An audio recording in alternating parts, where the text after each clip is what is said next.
Salam damai dan salam kasih untuk kita sekalian. Kita bertemu kembali dalam saat teduh pagi, doa dan renungan pagi dalam edisi Sabtu 26 September 2020. Kita menikmati kasih dan berkat Tuhan, mengizinkan kita lagi menikmati hari ini. Bacaan kita dari Bilangan 27 ayat 12 sampai 23 dengan tema pemimpin yang mengandalkan Roh Kudus. Sebelum kita membaca firman, kita berdoa. Dengan penuh sukacita ya Tuhan, kami datang bersyukur dan memuliakan nama-Mu. Engkau mengaruniakan hari baru untuk kami hari ini. Kami sambut dengan sukacita dan mengawali perjalanan hidup kami hari ini. Kami mau dasari dengan firman Tuhan. Kami akan baca dan renungkan firman-Mu. Kiranya Roh Kudus menolong kami, sehingga kami dapat mengerti dan dapat melakukan firman-Mu di tengah-tengah kehidupan kami. Kami siap ya Tuhan mendengarkan sabda-Mu, berfirman-Lah. Ampunkan segala dosa kami. Dalam nama Tuhan Yesus kami berdoa. Amin. Bilangan 27 ayat 12 sampai 23. Yosua menggantikan Musa. Tuhan berfirman kepada Musa, "Naiklah ke gunung Abarim ini dan pandanglah negeri yang kuberikan kepada orang Israel. Sesudah engkau memandangnya, maka engkau pun juga akan dikumpulkan kepada kaum leluhurmu, sama seperti Harun abangmu dahulu.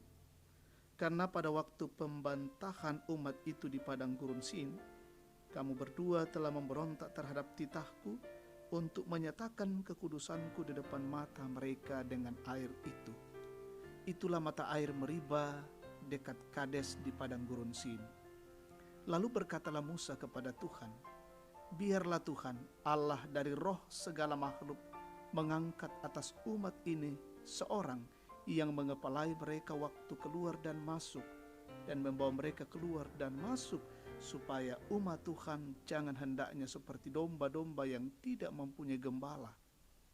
Lalu Tuhan berfirman kepada Musa, "Ambillah Yosua bin Nun, seorang yang penuh roh, letakkanlah tanganmu atasnya. Suruhlah ia berdiri di depan Imam Eleazar dan di depan segenap umat. Lalu berikanlah kepadanya perintahmu di depan mata mereka itu, dan berilah dia sebagian dari kewibawaanmu, supaya segenap umat Israel mendengarkan dia. Ia harus berdiri di depan Imam Eleazar, supaya Eleazar menanyakan keputusan Urim bagi dia di hadapan Tuhan. Atas titahnya mereka akan keluar dan atas titahnya mereka akan masuk, ia beserta semua orang Israel, segenap umat itu." Maka Musa melakukan seperti yang diperintahkan Tuhan kepadanya. Ia memanggil Yosua dan menyuruh dia berdiri di depan Imam Eleazar dan di depan segenap umat itu.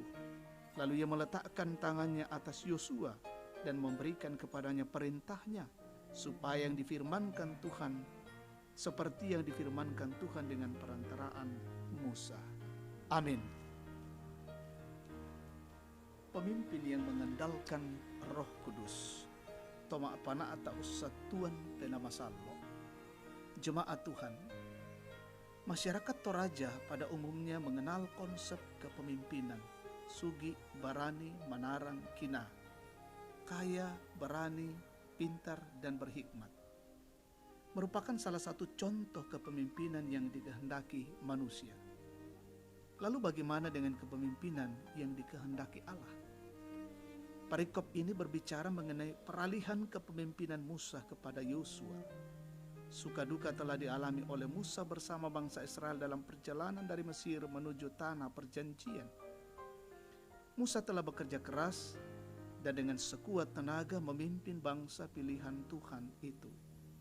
Seringkali ia mengorbankan perasaan bahkan juga keluarganya dalam memimpin bangsa Israel. Tetapi Musa tidak diperkenankan Tuhan memasuki tanah perjanjian. Hanya dapat memandang dari atas gunung karena melakukan sebuah kesalahan, tidak menghormati kekudusan Tuhan.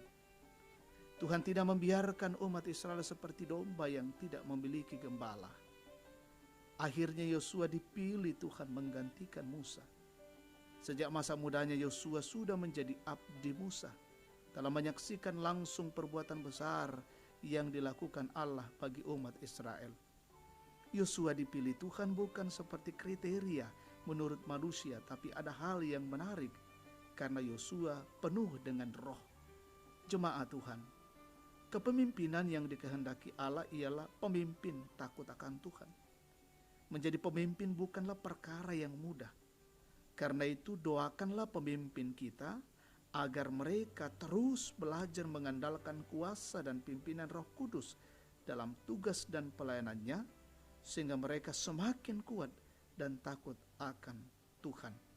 Jika Anda seorang pemimpin, jadilah pemimpin yang baik yang selalu mengandalkan Roh Kudus. Terpujilah Tuhan. Amin. Kita naikkan doa syukur dan syafaat. Terpuji namamu Tuhan atas kasih sayangmu bagi kami. Engkau memperdengarkan firman-Mu di tengah-tengah persekutuan kami pada pagi ini. Luar biasa firman Tuhan terus mengingatkan kami. Pertolongan Roh Kudus senantiasa kami nantikan. Menjadi seorang pemimpin yang terus mengandalkan kekuatan Roh Kudus. Biarlah dalam menjalani kehidupan kami hari ini, kami dituntun oleh Roh Kudus. Bapa di dalam sorga, jemaat-Mu Gereja Toraja Tangerang, saudara-saudara kami di tempat-tempat yang lain, dalam melanjutkan kehidupan hari ini, berkatilah dalam tugas pekerjaan dan pelayanan masing-masing mereka.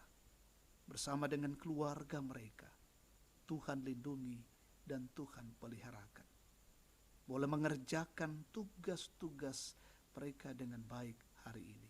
Tentunya kami mengandalkan kekuatan Roh Kudus. Berkati umat-Mu dimanapun mereka berada saat ini, dalam kondisi-kondisi mereka. Menikmati syukur ulang tahun, sempurnakan. Dalam kondisi sakit Tuhan pulihkan. Dalam kondisi berduka Tuhan hiburkan. Dalam kondisi pergumulan dan kesulitan Tuhan topang.